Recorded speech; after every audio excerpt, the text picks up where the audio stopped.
Battle stations! Battle stations!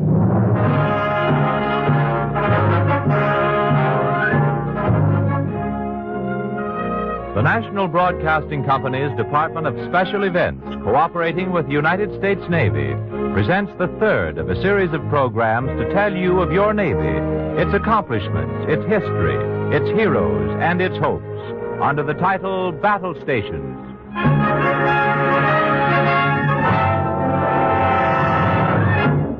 Tonight, the Navy's Air Arm.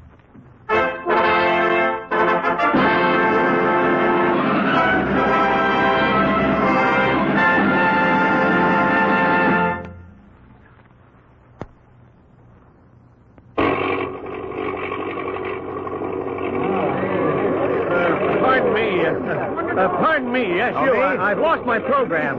Would you tell me what these flying machines are to do? Why, sure. This is the missile dropping. The flyer will be competing to see which can drop his missile closest to the mark you see in the infield. Oh, thanks.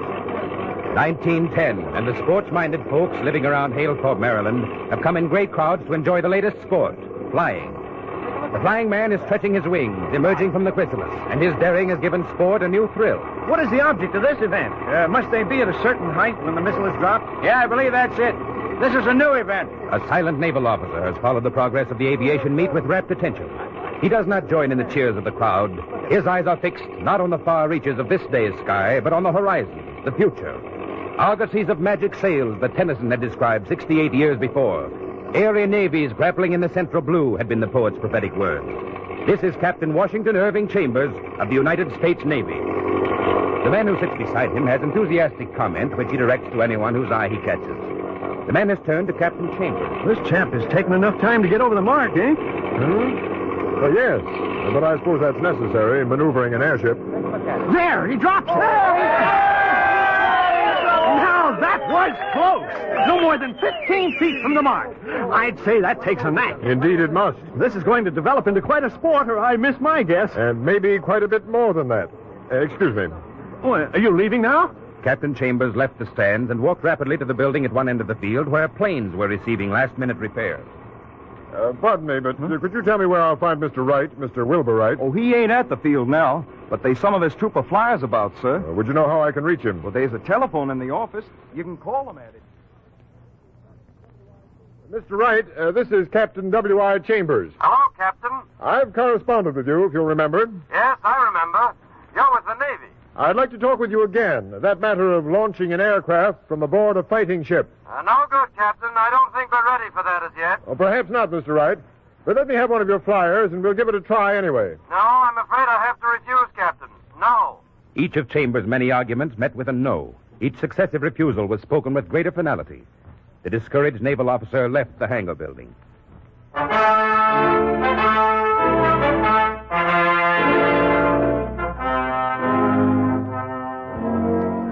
Gentlemen, the time is now. There is a place in the Navy for aircraft. That may be very true with the Army, Chambers. Very interesting, that missile dropping you saw, but the Navy fights its actions in mid-ocean. Right. Heaven help us if we ever allow an enemy fleet to get close enough to our shore so that aircraft could drop missiles on its units. But aircraft can go to sea with the ships. Mr. Eugene Ely here is willing to fly the plane as an experiment from the deck of one of our ships. Isn't that right, Ely? I'm willing to try. I think it can be done. Ely's a sound flyer. He's been with Curtis. Now he's on his own. I'm confident the airplane belongs in our Navy, even if it's used only for scouting. Noah had his dove. He was ahead of us in the matter of scouting. Well, I agree with you this far. It should be given a trial. Well, let's see what we can do.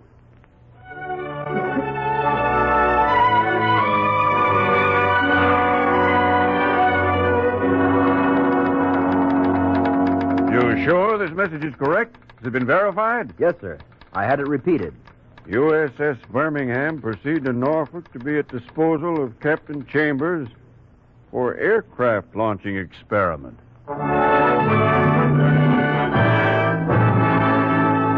Naval constructor William McEntee tackled his job with relish. He had looked forward for months to this project. The platform he had designed sloped downward to the bow and hung out over the water, 37 feet from the surface. This is a hell of a Navy.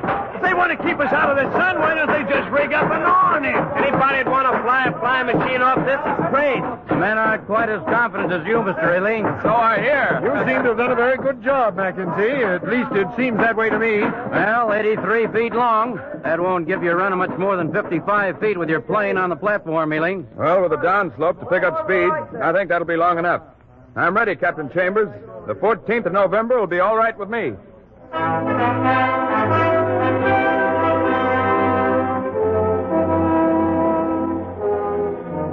All right, men. I know you haven't had breakfast yet, but there's a job to do. We're hoisting Mr. Ely's airplane aboard. Grim skies frowned down on the Norfolk harbor where the Navy was to try on its wings, and everyone aboard the Birmingham was obviously nervous. The weather isn't going to get any better. Worse, if anything. I'd better start before it does get worse. I'm not sure it wouldn't be wise to wait for another day, Ely. No, if airplanes are to be of any use, they'll have to operate in all weather. I wouldn't want to be the cause of wasting the day for all those destroyers. No, I don't mean quite that. I hope their day will be wasted. I'd rather not have to be picked up out of the water by one of them.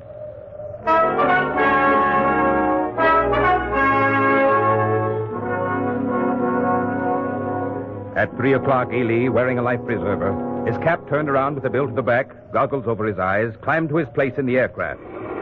As the engine raced, Captain Chambers, watching from the bridge, was electrified when the craft was seen to start down the platform. Ely wasn't ready.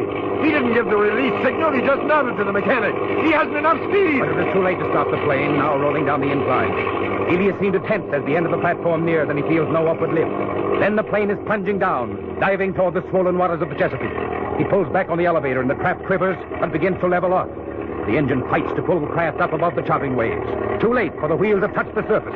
Both tips of the propeller have knifed the water. The spray covers Ely. The craft's pulling up! It's over the water! It's flying!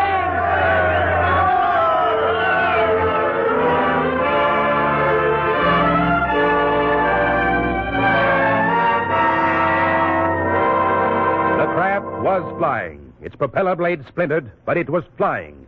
And for the first time, a navy of the world had wings. Captain Chambers was exultant to see the first of his visions realized.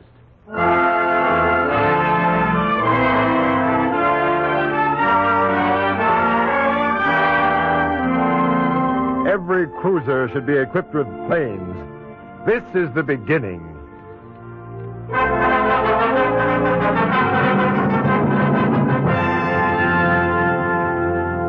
On this day, a sound reverberates. Wings over water, and the sound will have a thunderous echo in years to come. Planes aloft from sea carriers.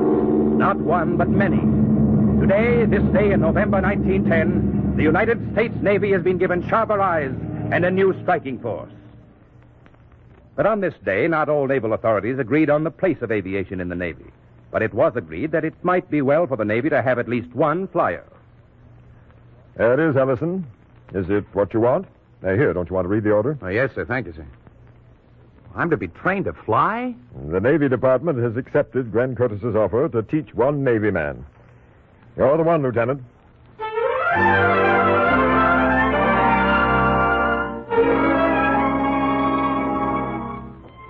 Number one on the roll of Navy flyers, Lieutenant Theodore G. Ellison. These were starts, the launching and the acquiring of a flyer.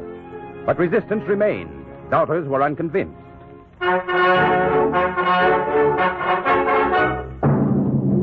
We can't build platforms on all our cruisers. Sure, they can get into the air from ships. How are you going to get them back? Right. No, we can't waste any money on it until these flying machines can land in water and go up off it. Or land on the ships some way. I guess that's quite a way off yet.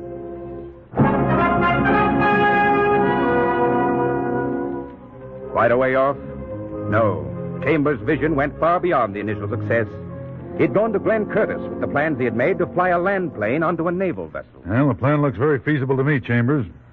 You say you've got permission to have the landing platform built? Yes, on the Pennsylvania. Pennsylvania will be in San Francisco this month. Ely's eager to have a try at it.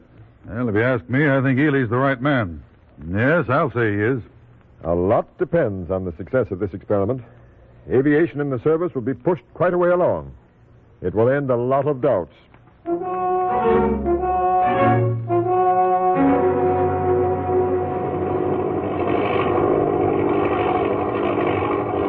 Gene Ely is at the controls of his plane. He took off a few minutes ago from the airfield at Tanforan and is headed now to an appointment with destiny. The USS Pennsylvania is headed toward the Golden Gate.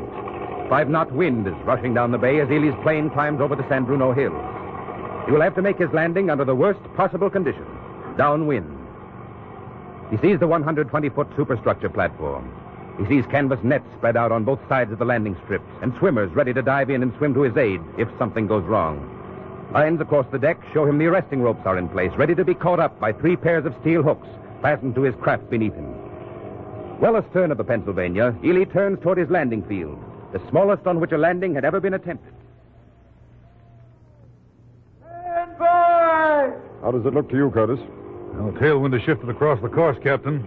That's not so good. He's going to have trouble making a straight approach to the deck. He seems to be steadying down, though. Yes, he has his eye on the center line. Those arresting lines aren't going to stop that craft at the speed it's going. He's got to catch one of the first of them, or he'll go into the barrier. Look, he's pulling up. He'll clear the ramp. Good fly. He's setting down. He's picking up the arresting lines. The drag is doing it. The plane struggles with the drag of the pairs of 50-pound sandbags. Then, with 50 feet to spare, comes to a complete stop. The aircraft carrier has been born. The cosmic keels have been laid for the Lexington, Wasp, Saratoga, Hornet, Enterprise. The dozens of others that have carried, will carry, the Navy wings to victory. That night aboard the Pennsylvania. Yes, sir. We have an answer now to every objection that has been raised. Unless they think of some new ones. Yes, you didn't even need the entire platform, Ely. Well, no, I didn't. But I don't think a smaller one would be safe. If the ship had been in motion and sailing into the wind, it would have been easier, don't you think so? You bet it would. I'm proud that this took place on a ship in my command. This has made a believer out of me. Oh, I hope you mean that, Captain Pond. If you ever see my report on this, you'll know. Gentlemen, I'd say a toast is in order. You, Captain Chambers, this is your triumph. Yours and Ely's. Gentlemen, a toast to our healthy orphan, naval aviation.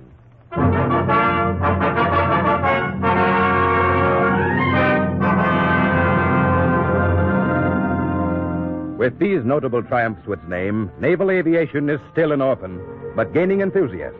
For example, As a result of this experiment and my observation of the aviation field, I desire to place myself on record as positively assured of the importance of the airplane in future naval warfare. Signed, Captain C.F. Pond, USS Pennsylvania. the boards of strategy of all important sea powers had eyes on these uncertain pioneer developments of the air fighters of the sea, and the developments came rapidly. A week after Ely's daring demonstration, Glenn Curtis was seen by excited Sunday picnickers along the Coronado shores, skimming over the surf in a strange flying machine that was supported in the water by small boats. The craft lifted from the water, and the crowd was seeing a successful flight by a hydroplane. Old line Navy men blinked, and the conditions of acceptance became fewer. Secretary of the Navy Meyer, who had been immune to the infection of Chambers' enthusiasm, wrote to Curtis, "When you show me that it is feasible for an airplane to alight alongside a battleship and be hoisted aboard without any false deck to receive it, I shall believe the aeroplane of practical value to the Navy." challenge, spark to the volatile champions of naval aircraft. 3 weeks after the test of his hydroplane, Glenn Curtis flew over the USS Pennsylvania, lying at anchor in San Diego Bay, and signaled he would like to come aboard. Captain Pond's response, "Come ahead." And within a few minutes, Curtis was alongside the Pennsylvania. Within a few more, the boat's crane was hooked on the sidings, on the slings on the upper wings, and hoisted aboard. A condition was met, and a promise was kept.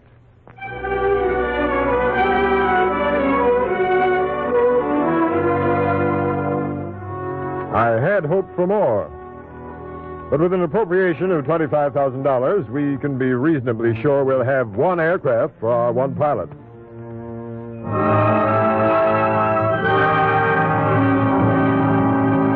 Pioneering success is a moving target, and Captain Chambers found new objections to be met hard on the heels of each development. Aircraft will never be any use to a battleship if they need the entire deck for a takeoff platform. In the summer of 1911, Chambers had one pilot, 2 student aviators, Rogers and Towers, and 3 planes on order. A few months later, he had established a naval aviation camp across the Severn River from the United States Naval Academy. Pilots 2 and 3 on the Navy roll had finished their training and joined Chambers in tackling the next problem. Well, there it is, men. There's a piece of almost every type of equipment in the service. adapted to some use in that rig. A discarded torpedo tube, a scrapped air tank, and part of the hoisting gear from the old USS Oregon. But it embodies the idea I think will make a catapult. Yeah, I'm itching to try it, sir, if you say the word. There's a lot of work to be done on it, Ellison. I'm not even sure it'll be tried at all. I don't believe what the doctors say, Captain. I can be shot from that and remain conscious. Am I correct in assuming you're volunteering for a try at it? You bet I am, whenever you say, sir. But Lieutenant Ellison was not to have the distinction of being the first human to be propelled from a catapult. A group of sailors who had overheard the conversation between Chambers and Ellison had an idea of their own, and at nightfall returned to the dock with a young new friend. So your name's Bill, huh? Yes, sir.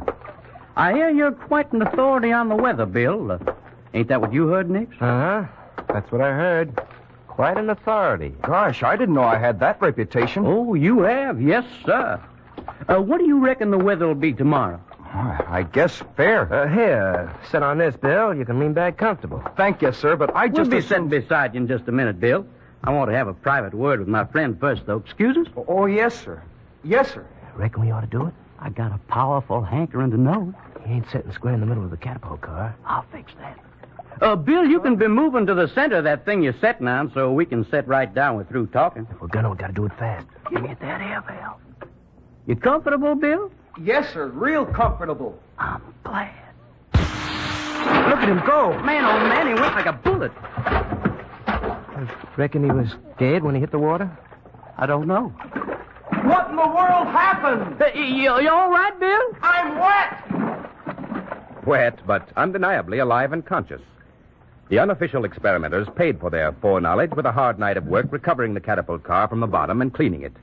But the following morning, they exchanged knowing glances when, standing by the hydroplane mounted on the catapult, they overheard Captain Chambers' nervous words to Lieutenant Ellison. Now, the men in the boats will be on hand to help you if the force of the acceleration renders you unconscious, Ellison. I don't think I'll need the help, sir. After all the work you've put into this catapult, I hope I won't. I hope so. Well, now let's get to work. The engine racing at its top speed, the air compressor tank ready to expend its force, Ellison's hand is lowered. The signal, and a hammer strikes the release valve.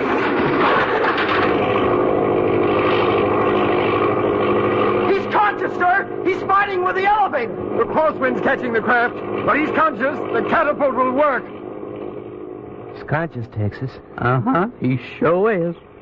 Surprised? Uh-huh. You bet I am.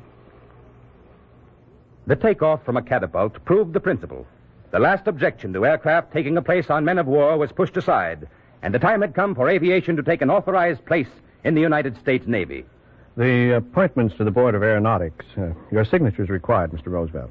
Franklin Roosevelt's signature put a Board of Aeronautics to work drawing up comprehensive plans for the organization of a naval aeronautics service, and the air arm had become an official part of the United States Navy. With the coming of the First World War, the air arm faced 1,000 new problems, some of which were solved in action, some posed for later solution. At the war's end, the Navy's newcomer looked back on a short but important record of advance. Advance with one alarming failure. A German U-boat had surfaced one Sunday morning off Cape Cod, and in sight of land started firing shells into a tug-drawn group of barges. A hurried call was made to the nearby naval air station. The flying boat pilots had had many alarms. All had proved to be false reports. This time, as the HS boat swept down along the shore, a U-boat was sighted, making hasty preparations to dive. Good Lord, it is a submarine. Yeah, and is this going to be easy? It's up to you. The mechanic worked his way out on the wing to the bomb racks. Lying flat, he reached under the wing and released a bomb. Straight for the bow of the sub. 200 pounds of TNT. Oh, a dud. I hit a square and the bomb was a dud. That was the last hit scored by the flying boats. The problem of accuracy in bomb dropping was one that would not be solved until after the war. But it was solved.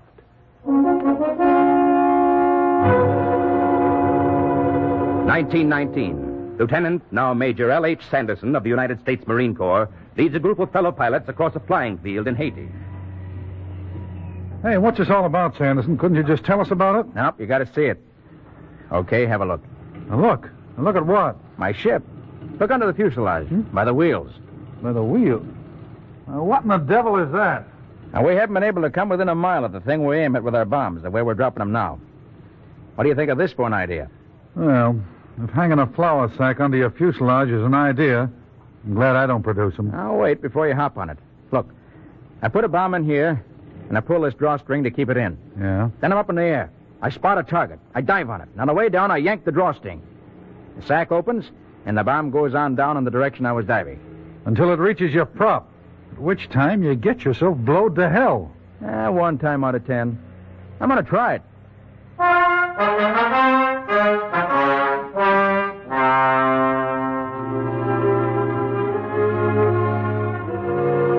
One to 10 was good odds to a man who pioneered in combat flying techniques. The trial was a success, and dive bombing was born, and a sound was heard that was amplified in the years to come.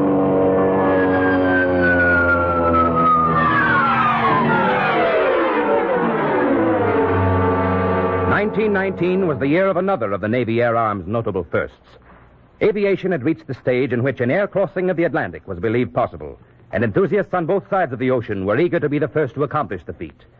3 British teams of flyers were already at St. John's, Newfoundland, preparing for transatlantic attempts.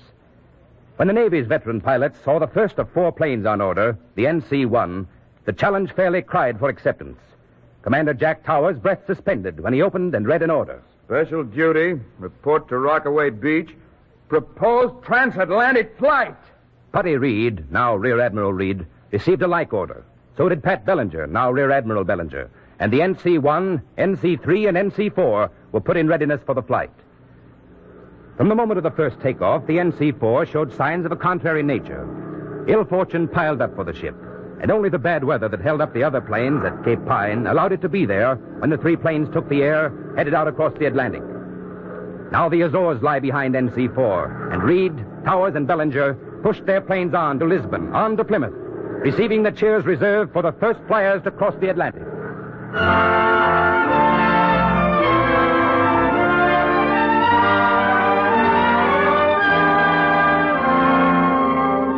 1943 sees Navy flying boats almost daily crossing the Atlantic with dispatches, medical supplies. Perhaps it was one of the things envisioned by Captain Washington Irving Chambers as he sat watching an air meet in Halethorpe, Maryland, that day in 1910. He had dreamed of navies of the air, but he could not have foreseen all that came about. December 6th, 1941. The aircraft carrier USS Enterprise had been on a secret mission for several months. Weather had delayed it. So instead of arriving on Saturday as had been expected, the planes of Scouting Squadron 6, now warming motors on the flight deck, will be in Sunday morning. The crews of Squadron 6 await the takeoff with eagerness. Gosh, you as sped up as I am, Mr. Clark. I can certainly use that nice juicy leave. You can say that again for me, mister.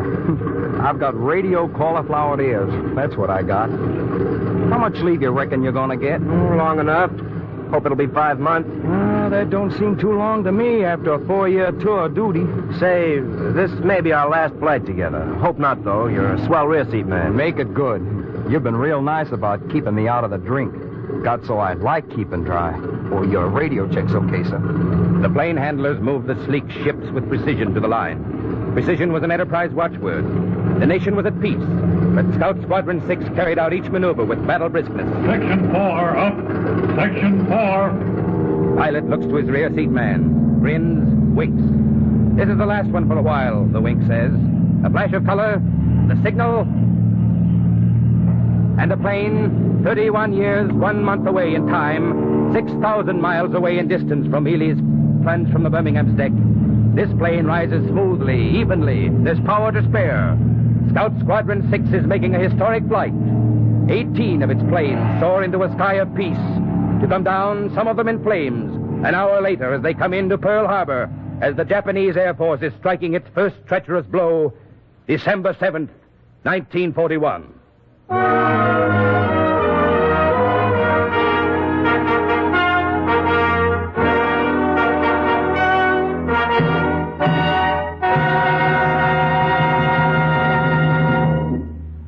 Standing by in Norfolk, Virginia, is Rear Admiral Patrick N.L. Bellinger, USN, one of the first naval officers to fly, and holder of the official designation Naval Aviator Number 8. Today, Rear Admiral Bellinger, truly a pioneer in naval aviation, is Commander Air Force Atlantic Fleet and is concerned with anti-submarine warfare in the Atlantic. He speaks to you from Norfolk. Back in World War I, It was thought that naval aviation did well if it could get planes out and keep the Kaiser's U-boats down temporarily. Now, in World War II, this situation is rather different. We're definitely not satisfied unless we can get the U-boats down, not temporarily, but permanently. 30-odd years ago, in the experimental piano wire and glue stage, naval aviation got scant attention, but it has grown in that short time to one of the major striking forces in the fleet. Everyone who has contributed to this new and powerful weapon in the factories or in the laboratories, in the air or on the ground, can be proud of what naval planes have done all over the world and what they are doing now in the Pacific. For out there, naval aviation is playing a tremendous part in the gathering offensive against Japan. The men who fight from the flat tops are proving the wisdom of that American investment of sweat, money, and material. Here in the Atlantic area, which happens to be my bailiwick, our planes and crews have been assigned a tough job, and they're doing it better as each week goes by. I do not minimize the number of enemy submarines still at large, nor the resourcefulness and determination of the enemy. One good month of U-boat sinkings does not mean that he is licked, but there has been a huge drop in merchant vessel losses since 1942. The number of U-boats permanently berthed on the bottom continues to increase. You have heard recently how planes from an escort carrier, called simply Carrier B for the time being, scored 2 sunk and 8 probables out of 11 attacks within a few days. There are several other escort carriers which have not come home empty-handed. That goes for patrol bombers and blimps as well. There are no parts of the ocean now which are safe for enemy submarines. No places that cannot be reached either by patrol bombers of all types, escort carrier planes, or blimps. To a large extent, the planes from our bases encircling the Atlantic have driven the U-boats far out to sea, and in deep water, our escort carriers, acting in close cooperation with surface ships, are getting convoys through. That is our big job, to get the men and materials across. Naval aviation was a decisive factor in safeguarding the deliveries that made the victories of Tunisia and Sicily possible. And it will be until the challenge of the U-boat is permanently licked. Thank you, Admiral Bellinger.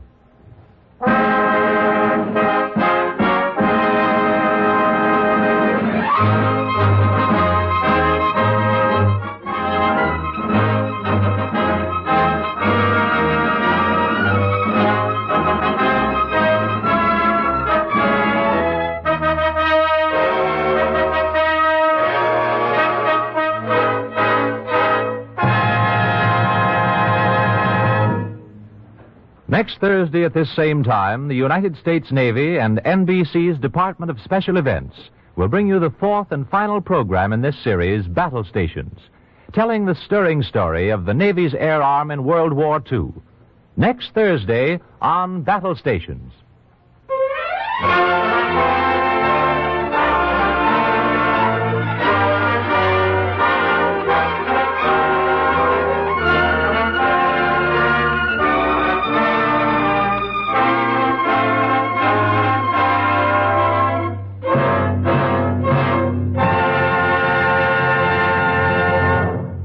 This script was written by Charles Gussman. The music was composed, scored, and directed by Leo Kempinski. And the production was under the direction of Joseph Mansfield. This program came to you from Norfolk and New York.